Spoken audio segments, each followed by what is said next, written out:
محنت کیا ہے؟ محنت کیا ہے؟ آج باغبانی کی محنت سمجھ میں آتی ہے، تجارت کی محنت سمجھ میں آتی ہے، کھیتی باڑی کی محنت سمجھ میں آتی ہے۔ دوستو بھائیو، ترہ علمیہ یہ ہے، جناب رسول اللہ صلی اللہ علیہ وسلم کی محنت سمجھ میں نہیں آتی۔ دنیا نے سب کچھ سیکھا، جوتے گاڑنے سیکھے، سبزی بیچنی سیکھی، سواریاں بٹھانی سیکھی، کپڑے سینے سیکھے، دنیا کے سب کام سیکھے۔ میرے بھائی اور دوستو، حضور صلی اللہ علیہ وسلم والا کام نہ سیکھا تو کیا سیکھا؟ جس کام کو نبی علیہ الصلوۃ والسلام نے ساری زندگی کیا ہو، اس کام کو ہم کام ہی نہ سمجھیں۔ اللہ اکبر۔ اس کے لیے بھائی دیکھو، انبیاء علیہ الصلوۃ والسلام ہر محنت کا ایک نتیجہ ہے۔ باغبانی کی محنت کا نتیجہ کیا ہے؟ پھل۔ زراعت کی محنت کا نتیجہ کیا ہے؟ اناج، کھانے کی چیزیں۔ تجارت کی محنت کا نتیجہ کیا ہے؟ مال۔ صنعت کاری کی محنت کا چیزیں کیا ہے؟ مصنوعات، چیزیں، ہے نا یہ نتیجہ؟ اور تعلیم اور تحقیق کی محنت کا نتیجہ کیا ہے؟ ایجادات، جیسے یہ ٹیلی فون، لاؤڈ اسپیکر بھی ایک ایجاد ہے، ایک محنت ہوئی نا، پتھر میں سے آواز آئی۔ ٹیلی فون جوال ایک محنت ہوئی نا، ریسرچ، تحقیق، مادے پر، مٹی پر، پتھر پر، میٹل پر، ایلیمنٹ پر۔ جب یہاں بات کرو سان فرانسسکو سنتے ہیں، یہاں بات کرو فجی آئیلینڈ سنتے ہیں۔ محنت کا نتیجہ ہے۔ دنیا محنتوں کا میدان ہے۔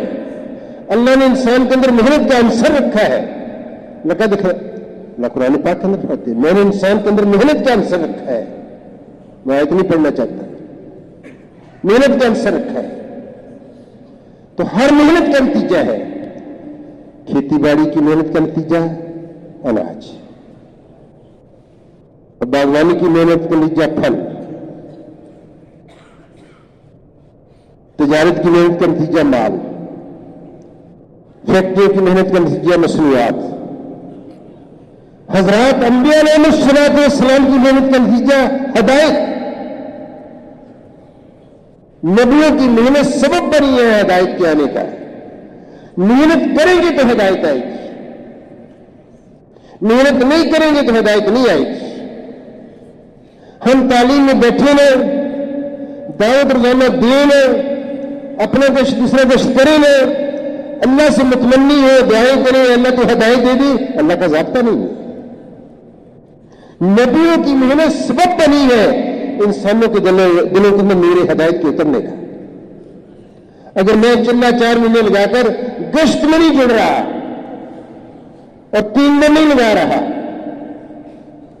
ملکوں کا سفر کر کے چلہ نہیں لگا رہا، روزانہ وقت نہیں دے رہا، میں ہدایت کے آنے میں رکاوٹ ہوں۔ ایسی ہی بات ہے، آدمی شادی کرے نا، کہیں میری اللہ اولاد دے دے، اللہ کا ضابطہ نہیں ہے۔ اللہ قادر ہے اس بات پر، بغیر شادی کے اللہ اولاد دے دے، بغیر ماں باپ کے اللہ، جیسے آدم علیہ السلام کو پیدا کر دیا، ام حوا کو پیدا کر دیا، عیسیٰ علیہ السلام، اللہ قادر ہے۔ وہ ایک نعمت ہے جس پر چل کر اللہ رب العزت انسانوں کو دنیا اور آخرت میں کامیاب کرتے ہیں۔ دین کسی فلسفے کا نام نہیں ہے، بلکہ دین ایک مبارک زندگی کا نام ہے، ایک زندگی گزارنے کے طریقے کا نام دین ہے۔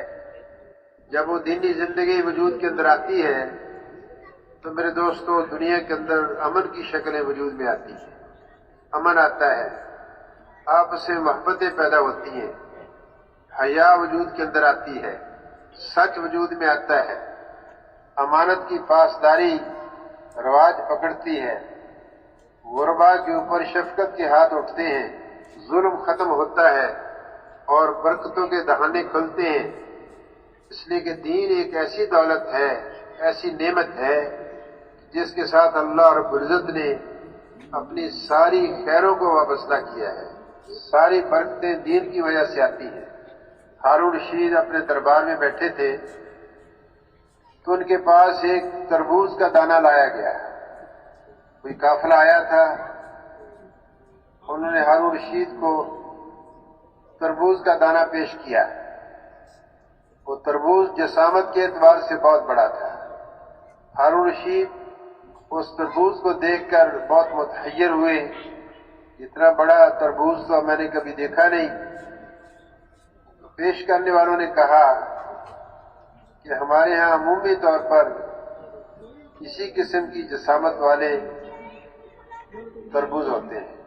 تو ہارون رشید نے فرمایا کہ یہ تو بہت برکت والا زمانہ ہے، برکت والا علاقہ ہے۔ وہاں یمن کے لوگ بھی کچھ بیٹھے تھے ہارون رشید کے پاس، تو انہوں نے بھی یہ بات سنی اور دیکھی۔ تو انہوں نے یمن والوں نے کہا امیر المومنین ہم بھی آپ کو ہدیہ بھیجیں گے پھل، لہذا انہوں نے ایک انگور کا گچھا بھیجا اور اس انگور کے گچھے کو ایک سواری کے اوپر رکھا گیا، 4 پاؤں والی سواری کی۔ سواری کو بٹھایا گیا، بٹھا کر اس کے اوپر انگور کا گچھا رکھا اور پھر وہ پیش کیا گیا ہارون رشید کے پاس۔ تو ہارون رشید دیکھ کر اس سے پہلے سے بھی زیادہ حیران ہوا۔ اس نے کہا یہ تو بہت بڑی برکت کی چیز ہے۔ تو یمن والوں نے ایک بات کہی دوستو، یمن والوں نے کہا امیر المومنین یہ ساری برکتیں دین کی وجہ سے ہیں، ہمارے علاقے کے اندر کوئی دین کے خلاف زندگی گزارنے والا نہیں، مردوں کی، عورتوں کی، بچوں کی، بوڑھوں کی، سب کی زندگی آپ صلی اللہ علیہ وسلم کی سنتوں سے بھری ہوئی ہے۔ تو میرے دوست اور بھائیوں، دین کی وجہ سے برکتیں آتی ہیں اور دین کی بنیاد پر حق تعالیٰ شانہ دنیا میں بھی کامیاب کرتے ہیں، اطمینان کی شکل میں، سکون کی شکل میں، محبت کی شکل میں اور ایثار کی شکل میں، حقوق کی ادائیگی کی شکل میں، کسی کو نقصان نہ پہنچانے کی شکل میں، ایک دوسرے کے ساتھ صلہ رحمی کی شکل میں، ایک دوسرے کی پاسداری کی شکل میں، ایک دوسرے کی رعایت کے ساتھ دنیا کے اندر اللہ رب العزت یہ کامیابی کی شکلیں عطا فرماتے ہیں۔ اور مرنے کے بعد تو ایک نیا جہان ہے، اللہ اکبر، اس میں جو کامیابی ملے گی وہ بھی دین ہی کی بنیاد پر ملے گی۔ ہم اور آپ سنتے ہیں فضائل اعمال کے اندر، قبر کو مٹی کا ڈھیر نہ سمجھو، یا تو یہ جنت کے باغوں میں سے باغ ہے یا جہنم کے گڑھوں میں سے گڑھا ہے۔ جنت کا باغ کس کے لیے بنے گی؟ قبر، جو دین پر زندگی گزار کر جائے گا، اور جو اس سے محروم رہے گا اس کے لیے جہنم نقصان کی جگہ، قبر نقصان کی جگہ بنے گی۔ اسی طرح حشر میں، اسی طرح پرصراط پر اور ہمیشہ کی زندگی۔ تو دین ہے انسان کی ضرورت اصل، جس پر چل کر انسان دنیا اور آخرت میں کامیاب ہوئے، اور جس پر چل کر دنیا اور آخرت میں انسان کامیاب ہوں گے۔ اللہ رب العزت نے احسان فرمایا، حضور اکرم صلی اللہ علیہ وسلم پر قرآن پاک نازل فرمایا اور حضرات انبیاء علیہ السلام کے قصے بیان فرمائے، ان کی قوموں کے قصے بیان فرمائے، جن کا خلاصہ یہ بنتا ہے کہ جن نبیوں کی ماننے والے، دین پر چلنے والے جس حال کے اندر بھی تھے، جو دین پر چل کر گئے وہ کامیاب ہوئے، اور جو دین پر نہیں چل کر گئے اللہ نے اس کو دنیا کے اندر ہی عذاب کے اندر مبتلا کیا۔ سب سے پہلے رسول نوح علیہ السلام آئے، ان سے پہلے انبیاء علیہ السلام اور بھی آئے۔ نوح علیہ السلام کا قصہ اللہ نے قرآن پاک کے اندر بیان فرمایا۔ نوح علیہ السلام دعوت دیتے ہیں اپنی قوم کو، اے میری قوم، اللہ کو پہچانو، اللہ کی مانو، اللہ کی نافرمانی سے بچو، اللہ نے جو دین دیا ہے اس پر عمل کرو۔ میرے بھائیوں، 950 برس نوح علیہ السلام اپنی قوم کو سمجھاتے رہے، 1-2 دن کی بات نہیں، 1 گشت 2 گشت کی بات نہیں، 3 دن 10 دن چلا 4 مہینے کی بات نہیں، 7 مہینے سال کی بات نہیں، صدیاں گزر گئیں،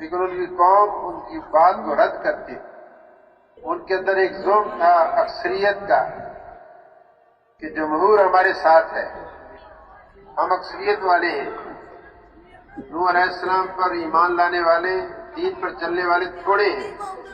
کہ اللہ پاک کا ایک قاعدہ رہا ہے پہلی امتوں کے ادوار کے اندر، جو نبی علیہ السلام اپنی محنت پوری کر چکتے تھے، تو اللہ پاک نہ ماننے والوں پر، دین کا انکار کرنے والوں پر، دینی زندگی نہ گزارنے والوں کے لیے اللہ عذاب کی شکل بھیجتے تھے۔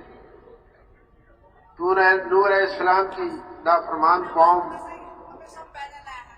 ان پر بھی اللہ نے پھر عذاب بھیجا، پانی کا عذاب ان کی طرف آیا، پانی نکلا، پہاڑوں سے نکلا، درختوں سے نکلا، پتھروں سے نکلا، اور اللہ پاک نے فرما دیا تھا نوح علیہ السلام سے کہ میرا عذاب آنے والا ہے سیلاب اور طوفان کی شکل میں، جو تجھ پر ایمان لائے ہیں، دین پر چلنے والے ہیں، ایک کشتی تیار کرو، اس میں اس کو سوار کر لینا۔ کشتی تیار ہو گئی، اس میں سوار کر لیا گیا، اللہ کا عذاب آیا، پانی نے سطح بلند کرنی شروع کی، نافرمان دین پر نہ چلنے والے اس میں ڈوبنے شروع ہوئے، غرق ہونے شروع ہوئے۔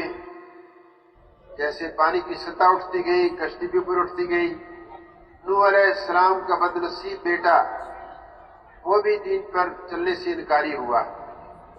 نوح علیہ السلام نے فرمایا اے میرے بیٹے، تم بھی ایمان لے آؤ، اس دین کو قبول کر لو، کشتی میں سوار ہو جاؤ، اللہ تمہیں بھی عذاب سے بچا لیں گے۔ اس نے کہا نہیں، میں تو پہاڑی کی چوٹی پر چڑھ جاؤں گا، اپنے آپ کو بچا لوں گا۔ قرآن پاک کے اندر آتا ہے جس کا مفہوم یہ ہے کہ ایک موج پانی کی آئی، پہاڑ کی چوٹی سے اس کو اپنے ساتھ بہا کر لے گئے، ہلاک ہو گیا۔ سارے نافرمان دین پر نہ چلنے والے اسی پانی کے طوفان کے اندر ہلاک ہوئے۔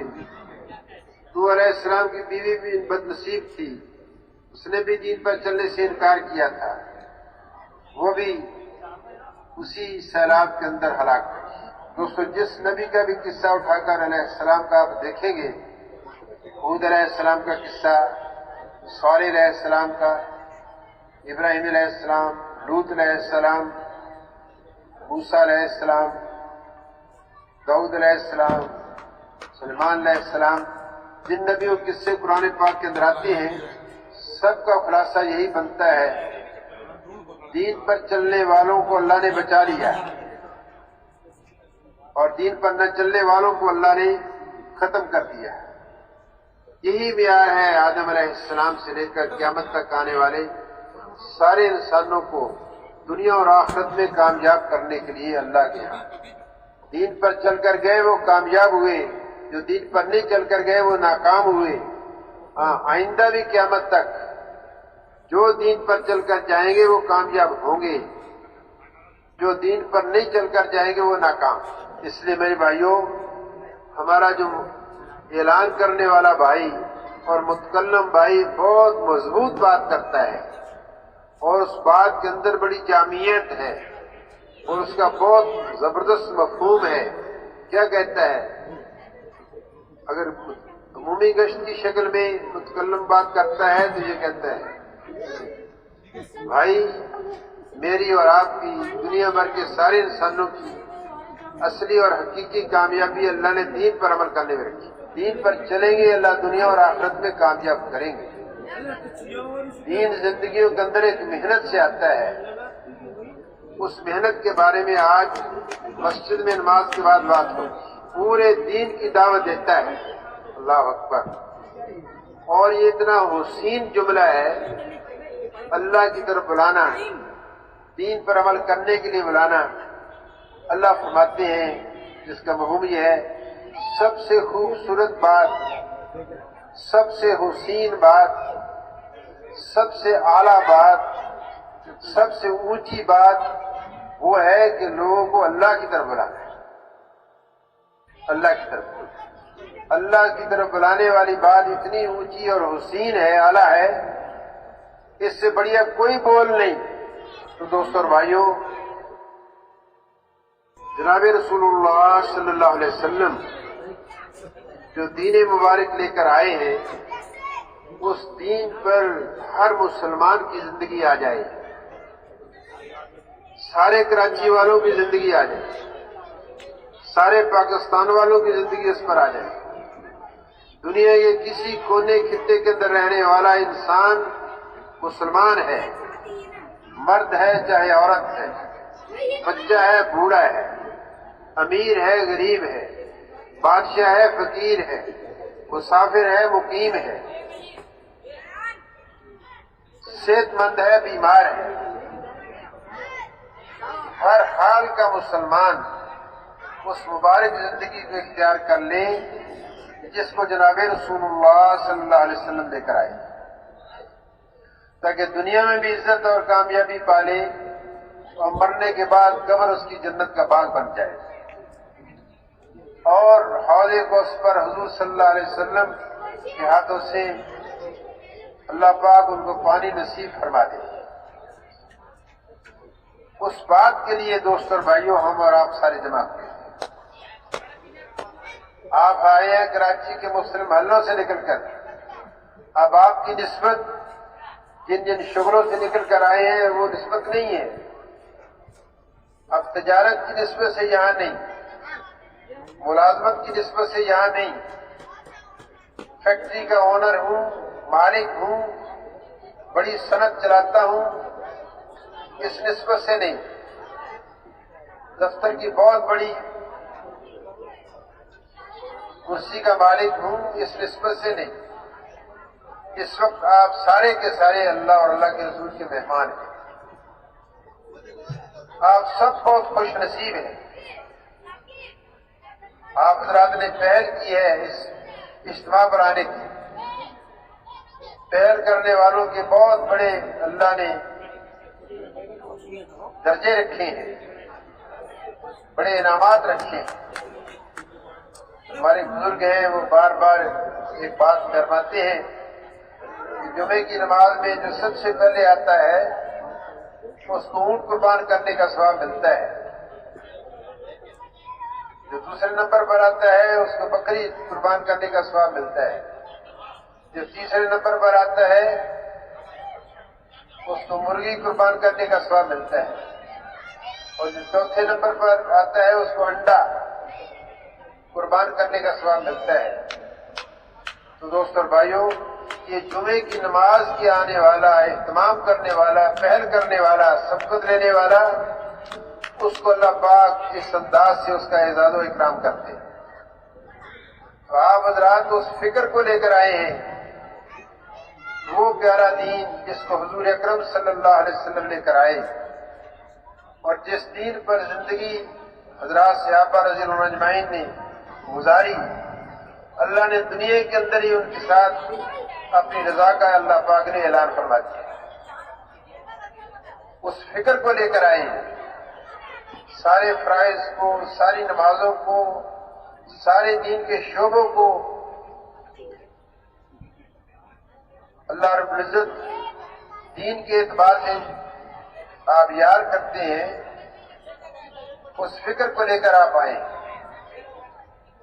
تو اللہ پاک کے ہاں آپ کا بہت بڑا درجہ ہے۔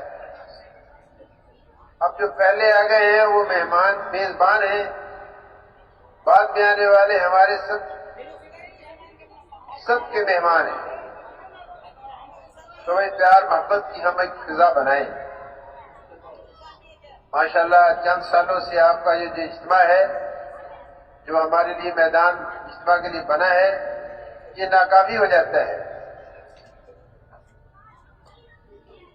جگہ کم پڑ جاتی ہے، لیکن ہمارا انداز یہ ہو ہر آنے والے بھائی کو لیا جائے، اہلا و سہلا کہا جائے، اتنا خوش دلی کے ساتھ ہم اس سے ملے، اس کی تھکاوٹ دور ہو جائے، اس کا حوصلہ بڑھ جائے۔ تو یہاں پر ہمارا قیام 3 دن کا ہے، آج شروع ہوا ہے، اتوار کو انشاءاللہ 11-12 بجے دعا ہو جائے گی، خوش نصیب ہوں گے وہ انسان جو اپنے مال کو لے کر، اپنی جان کو لے کر کوئی 4 مہینے کے لیے جا رہا ہے، کوئی چلے کے لیے جا رہا ہے، کوئی سال کا ارادہ کر رہا ہے، مال بنا رہے ہیں، کوئی 7 مہینے کے لیے جا رہے ہیں، کوئی کہتے ہیں ہم ملک کے اندر سال لگائیں گے۔ اللہ اکبر! خوش نصیب ہوں گے وہ انسان، ایسے نکلنے والوں کو وہ نسبت ملے گی جو حضور اکرم صلی اللہ علیہ وسلم کے زمانے کے اندر آپ صلی اللہ علیہ وسلم مسجد نبوی سے جماعتوں کو روانہ فرمایا کرتے تھے۔ کوئی جماعت نجد کی طرف جا رہی، کوئی حبشہ کی طرف جا رہی، کوئی نجران کی طرف جا رہی، کوئی یمن کی طرف جا رہی۔ وہ نقشہ یہاں پر انشاءاللہ قائم ہوگا، آپ حضرات کی قربانی سے، فکر سے، توجہ سے، دعا سے۔ تو دوستو اور بھائیوں، شروع میں جو میں نے بات کی وہ یہ تھی کہ دین ہر انسان کی ضرورت ہے، ہر انسان کی ضرورت دین ہے، چاہے کسی مذہب سے تعلق رکھتا ہے۔ دین پر چلیں گے تو کامیاب ہوں گے، دنیا میں بھی آخرت میں بھی۔ دین پر نہیں چلیں گے تو ناکام ہوں گے، دنیا میں بھی اور آخرت میں بھی۔ دین کے علاوہ اور کوئی معیار نہیں حق تعالیٰ شانو کے ہاں انسانوں کو دنیا اور آخرت کے اعتبار سے کامیاب کرنے کا۔ وہ پیارا دین ہماری سب کی زندگیوں کے اندر آ جائے، اس کے لیے بڑی سارے اجتماعات ہیں۔ اس کے لیے ڈائمنڈ کے اجتماع سے لے کر اب تک آواز لگ رہی تھی۔ آپ حضرات نے گشتیں کی، عمومی گشتیں کی، خصوصی گشتیں کی، گھر گھر گئے، سنودے لگوائے، اعمال میں جوڑا، یہاں لانے کی ان کی فکر کی۔ اب آنے والوں کا ہم اکرام کریں۔ تو دوستو اور بھائیوں، ایک بات تو یہ ہے کہ دین ہر انسان کی ضرورت ہے۔ دوسری بات کیا ہے؟ پہلے اللہ رب العزت دعوت کا کام، اللہ کی طرف بلانے کا کام، لوگ دین پر چلیں، لوگوں کو ترغیب چلے دین پر چلنے کی، اللہ کی طاعت کی، اللہ کی نافرمانی کی اور اللہ کو راضی کر کے جانے کی، اس بات کی ترغیب چلے جس کے لیے اللہ پاک حضرات انبیاء علیہ السلام کو مبعوث فرمایا کرتے تھے۔ نبی محنت کر کے جاتے تھے تو اللہ اور نبی بھیج دیتے تھے۔ ایک وقت میں کئی نبی بھی آئے، باپ نبی ہے تو بیٹا بھی نبی ہے، ایسا بھی ہوا۔ بھائی نبی ہے تو دوسرا بھائی بھی نبی ہے، ایسا بھی ہوا۔ اور ایک وقت میں کئی نبی بھی آئے، لیکن اللہ رب العزت کا اپنا نظام ہے۔ اللہ نے حضور اکرم صلی اللہ علیہ وسلم پر انبیاء علیہ السلام کو مبعوث فرمانا قیامت تک کے لیے موقوف فرما دیا۔ قیامت تک کوئی نبی اور نہیں آئے گا۔ اب قیامت تک جتنی انسانیت آئے گی، 7 ارب سے زیادہ انسانوں کی آبادی ہے۔ چند دن پہلے ایک بھائی کہہ رہا تھا کہ 7 ارب اور 60 کروڑ آبادی ہو گئی۔ ان سارے انسانوں کی اور قیامت تک آنے والے انسانوں کی دنیا اور آخرت کی کامیابی جناب رسول اللہ صلی اللہ علیہ وسلم کے لائے ہوئے دین پر ہے، عمل کرنے میں۔ نبی کوئی آئے گا نہیں، اللہ نے امت مسلمہ کو ذمہ داری دی ہے اس مبارک محنت پر اپنی صلاحیتوں کے لگانے کی، جس محنت پر، جس کام پر، جس مقصد پر، جس فکر پر، جس منصب پر حضرات انبیاء علیہ السلام اپنی صلاحیتیں لگایا کرتے ہیں۔ تو اس محنت کی ذمہ داری ہر مسلمان کے اوپر ہے۔ وہ مسلمان چاہے اس ذمہ داری کو جانتا ہے یا نہیں جانتا ہے۔ حضرت شیخ نے لکھا ہے نا، قانون سے ناواقفیت خود ایک بہت بڑا جرم ہے۔ سمجھنے کی بات ہے کہ میری اصل ذمہ داری کیا ہے۔ اصل ہماری ذمہ داری اس مبارک کام کو کرنا ہے، اس محنت کو سیکھنا ہے اور ساری زندگی بھر اس محنت کو کرنا ہے۔ دین ضرورت تو ہر انسان کی ہے، لیکن دین کی محنت کرنا ہر مسلمان کی ذمہ داری ہے۔ یہ ذمہ داری کسی فرد کی طرف سے نہیں لگائی گئی، اللہ کی طرف سے ذمہ داری آئے گی۔ جب ذمہ داری ہے تو اس کو سیکھنا بھی ہماری ذمہ داری ہے اور اس محنت کو کرنا بھی ہماری ذمہ داری ہے۔ نتیجہ خدا ذوالجلال نے اپنے ہاتھ میں رکھا ہے۔ محنت کریں گے، اچھی تدبیر کریں گے، حکمت کے ساتھ بصیرت کے ساتھ چلیں گے، اللہ پر توکل کرتے ہوئے بات کریں گے، ہر معروف ہیلہ اختیار کریں گے، ہمارا بھائی دین پر آ جائے، دین کی محنت کرنے والا بن جائے۔ لیکن دوستو، اللہ نے جس کے اندر طلب رکھی ہوگی اللہ اسی کو اس محنت کو کرنے کی توفیق عطا فرمائے گی۔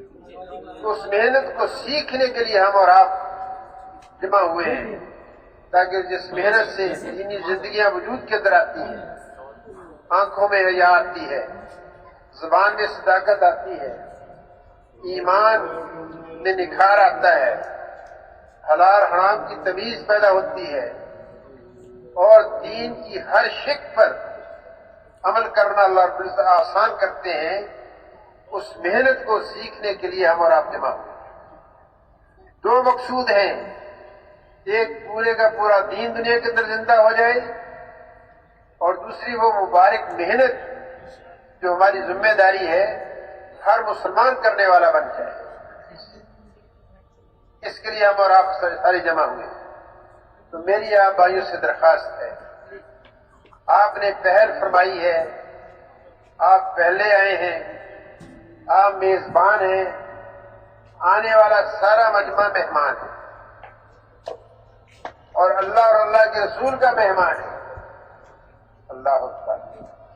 بھائی وہ قصہ سنا ہوا ہے، ایک صاحب حضور صلی اللہ علیہ وسلم کی خدمت میں حاضر ہوئے، عرض کیا مجھے شادی کی ضرورت ہے۔ آپ نے فرمایا کہ میری طرف سے پیغام دو فلاں کے گھر جا کر اپنے رشتے کا۔ وہ صاحب آپ صلی اللہ علیہ وسلم کا والا نامہ لے کر جب اس گھر پہنچے، گھر والا باہر آیا، ملا، آپ صلی اللہ علیہ وسلم کا پیغام سنایا، وہ پیغام سن کر اندر چلا گیا۔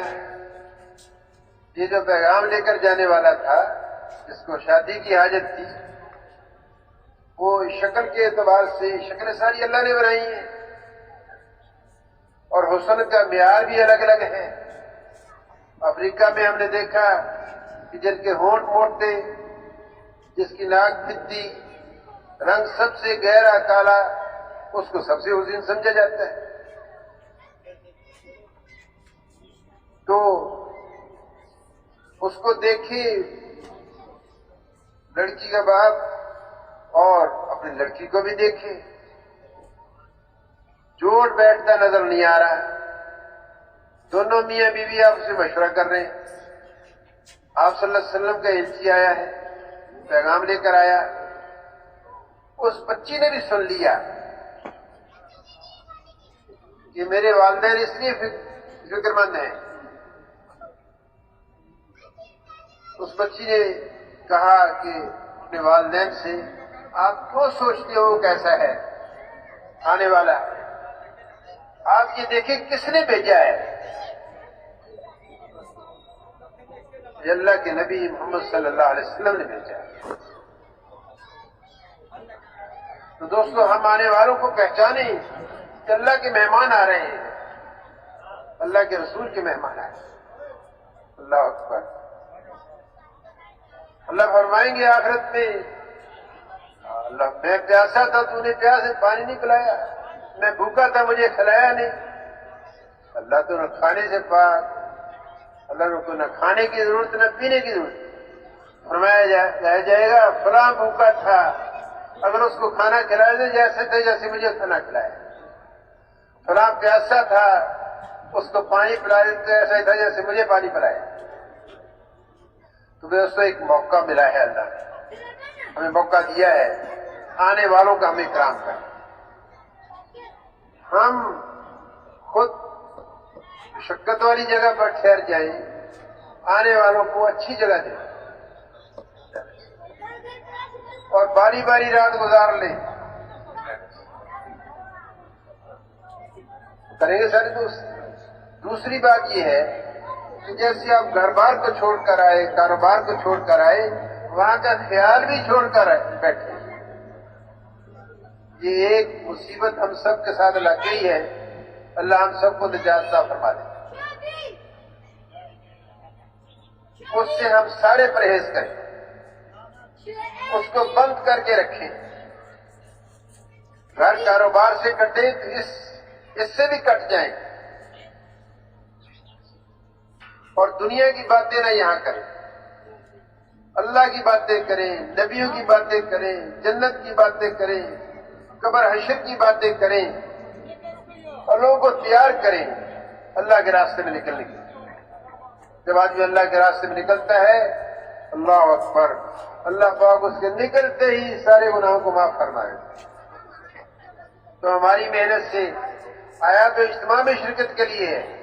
ہم نے اس کا اکرام کیا، اس کو چائے پلائی، کافی کھلا دی اور اس کے ساتھ اچھے بول لیے، میٹھا بول اس کے ساتھ بول لیا، اور مسکرا کے اس کو. زندگی سال کے لیے ہوگی، 1000 سال کے لیے ہوگی، کروڑ سال کے لیے ہوگی، ارب سال کے لیے ہوگی، کھرب سال کے لیے ہوگی، نیل سال کے لیے ہوگی، پدم سال کے لیے ہوگی، سنکھ سال کے لیے ہوگی. ہمیشہ کی زندگی ہوگی. اس میں تضاد نہیں ہوگا. جو جہنم میں ہے تو جہنم میں رہیں گے، ان کا عذاب ختم نہیں ہوگا، بڑھتا ہی چلا جائے گا. جو جنت میں جائیں گے ان کے حسن میں اضافہ ہوگا، اللہ کی نعمتوں میں اضافہ ہوگا. اللہ اکبر. ایک دوسرے کی ضیافتیں کریں گے، جنت کی نعمتیں کھائیں گے، بیکار آئے گا، ہلکا پسینہ آئے گا، سب ختم ہو جائے گا. بول و براز کی بھی حاجت نہیں ہوگی. دوستوں اور بھائیوں، اللہ پاک کا دیدار ہوگا، اللہ کا دیدار ہوگا، اللہ کا دیدار ہوگا تو سب جنتیوں کے چہرے اللہ اکبر پہلے سے زیادہ خوبصورت ہو جائے گی. اور پھر اللہ پاک اعلان کریں گے سب جنتیوں کو جمع کر کے، آج کے بعد میں کسی سے ناراض نہیں ہوں. اللہ اپنی رضا کا اعلان کریں گے. اس دن علماء فرماتے ہیں کہ جنت کی خوشی کا کوئی اندازہ نہیں رہے گا. اللہ ہم سب کو نصیب فرما دے. میرے دوستو، ہم مسافر ہیں، ہمارا سفر ہے عالم ارواح سے لے کر ہمیشہ کی زندگی تک. اللہ ہمارا سب کا آخری ٹھکانہ جنت بنا دے. اس کی تیاری کے لیے دوستو یہ دنیا ہی کا وقت ہے. موت کے بعد کوئی وقت نہیں ملے گا تیاری کا. موت کے بعد عمل کا دروازہ بند. پھر تو نیا جہان، نیا سما، نئے حالات.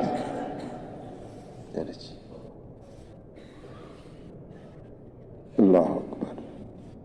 اس لیے دوستو آپ صلی اللہ علیہ وسلم کے ارشاد کا مفہوم ہے، عقل مند انسان وہ ہے جو موت کے آنے سے پہلے موت کی تیاری میں لگ جائے،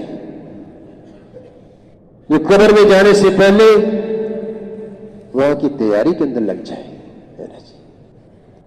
تو دوستو تیاری کا وقت اللہ نے دیا ہے اس دنیا سے انتقال کے وقت تک کا، اس دنیا سے جانے تک کا جو وقت ہے آخرت کی تیاری کے لیے دیا ہے. دنیا کو بنانے سنوارنے کے لیے نہیں دیا. ہم اس میں لگ جائیں. اللہ اکبر. بڑے بڑے مکانات بنانا، بڑے بڑے کاروبار پھیلانا ہے نا جی، اور بڑے بڑے عزت کے نقشے جمع کرنا امت کا مزاج نہیں. اس امت کا مزاج آخرت ہے. ہم آخرت والے ہیں، دنیا والے نہیں ہیں.